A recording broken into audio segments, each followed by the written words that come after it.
একবারও ভেবে দেখেছেন যারা অন্যকে আঘাত দিয়ে কষ্ট দেয় কিন্তু কেন? এর কারণগুলো হলো, নাম্বারে 1, সে ভেতর ভেতর ডিপ্রেশনে ভুগছে। নাম্বার 2, সে নিজের স্বার্থ চরিতার্থ করার জন্য অন্যকে কষ্ট দিয়ে দূরে সরিয়ে দেয়।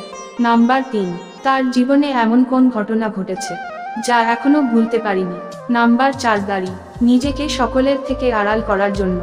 নাম্বার 5, তার মনেও কোন আঘাত লেগেছে, তার জন্য ভেতরটা পুড়ে যায়। তখনই যখন ভালো না থেকেও মুখ ফুটে বলতে হয় ভালো আছি। কারো সাথে কথা বলার জন্য কোনো সময়ের প্রয়োজন হয় না, প্রয়োজন হয় শুধু ইচ্ছার।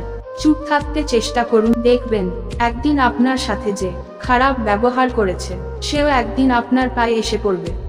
কষ্ট পেয়েও যারা চুপচাপ থাকে তাদের যন্ত্রণাটা অনেক বেশি, কারণ কষ্টের আগুনে তাদের তিলে তিলে শেষ করে দেয়। সবার উপর রাগ করা যায় না, রাগ করতে অধিকার লাগে যাকে বেশি আপন ভাবা হয়। যার উপর বেশি অধিকার কেবল তার উপর রাগ করা যায়। মানুষ তখনই দুর্বল হয় যখন ভেতর ভেতর ভেঙে পড়ে, যখন সে নিজের কাছে হেরে যায়। শক্তি সেটাকে বলে না যেটা শরীর থেকে আসে, শক্তি সেটাকে বলে যেটা মন থেকে আসে। অতিরিক্ত ভালো মানুষই না দেখানোই ভালো, কারণ ভালো মানুষটাকে মানুষ এখন দুর্বলতা ভাবে। আপন তো অনেকেই হয়ে যায়, তার অস্তিত্বের মূল্য বুঝে কতজন? অতীত জানতে চায় অনেকেই, কিন্তু সবটুকু দিয়ে ভালোবাসতে পারে কতজন? সত্যিটাকে চাপা দেওয়ার নামে মিথ্যা, আর মিথ্যাকে সত্য বলে চালিয়ে দেওয়ার নাম হলো ধোঁকা। বোকারা আছে বলেই পৃথিবীটা টিকে আছে, যারা চালায় তারাই বোকা মানুষগুলোর উপরে নির্ভরশীল।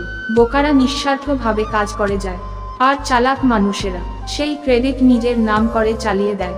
এটাই হচ্ছে সত্যতা। শাসন করা তাদেরই মানায় যে ভালোবাসতে জানে। যারা তোমার পেছনে তোমার বিরুদ্ধে কথা বলে তাদের অবস্থান সেখানেই থাকে, তারা তোমার পিছনেই পড়ে থাকবে। সম্পর্কের জন্য অর্থ নয়, একটুখানি বিশ্বাসের প্রয়োজন। ভালোবাসার জন্য রূপ নয়, একটা ভালো মনের মানুষের প্রয়োজন। আজকাল সবাই অন্যের ভুল ধরতে ব্যস্ত, আর নিজের ভুলটা লুকাতে ব্যস্ত। ভরসা তাকেই করো যে তোমার 3টি জিনিস বুঝবে। নাম্বারে 1, হাসির মাঝে লুকিয়ে থাকা কষ্ট। নাম্বার 2, রাগের পিছনে থাকা ভালোবাসা। নাম্বার 3, চুপ থাকার পেছনে কারণ। কখনো কারো বিশ্বাস নিয়ে খেলা করো না, তা না হলে একদিন দেখবে নিজেকে বিশ্বাস করানোর মতো এই পৃথিবীতে কাউকে খুঁজে পাবে না। কিছু মানুষের ভাগ্য এতটাই খারাপ যে নিজের জীবন দিয়ে ভালোবাসার পরেও পায় শুধু কষ্ট আর অবহেলা।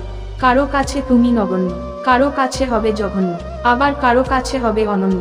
তাই কখনো নিজেকে ছোট মনে করো না, কারো খারাপ মন্তব্যে তোমার মূল্য একটুকু কমবে না, কারণ অনেকেই জানে না কয়লার মধ্যেই হিরে থাকে। কাউকে আপনি আপনার মনের কষ্টের কথা, দুঃখের কথা বলবেন, কিন্তু আপনি বলার পর আরো বেশি চিন্তা করতে থাকবেন, কারণ সেই কথাগুলো সে আবার কারো কাছে বলবে না তো।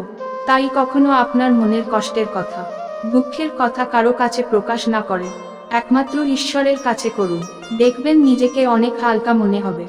জীবনে কখনো দুঃখ কষ্ট হলে ভেঙে পড়বেন না, কেননা কোন গয়না তৈরি করার আগে সেই ধাতুকে ভালোভাবে পড়াতে হয়, তবেই সুন্দর একটা রূপ নেয়।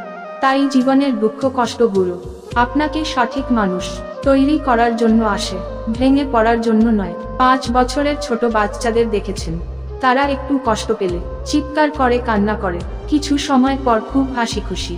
সে যেখান থেকে কষ্ট আঘাত পেয়েছে সেখানে আবার যায়, কারণ সে ভুলে গিয়েছে। আপনারা যদি এমন কষ্ট হয় তবে কষ্ট নিজের মধ্যে চেপে না রেখে চিৎকার করে কাঁদুন, তা না হলে জোরে জোরে হাসুন। 1 মিনিটে সব কষ্ট চলে যাবে।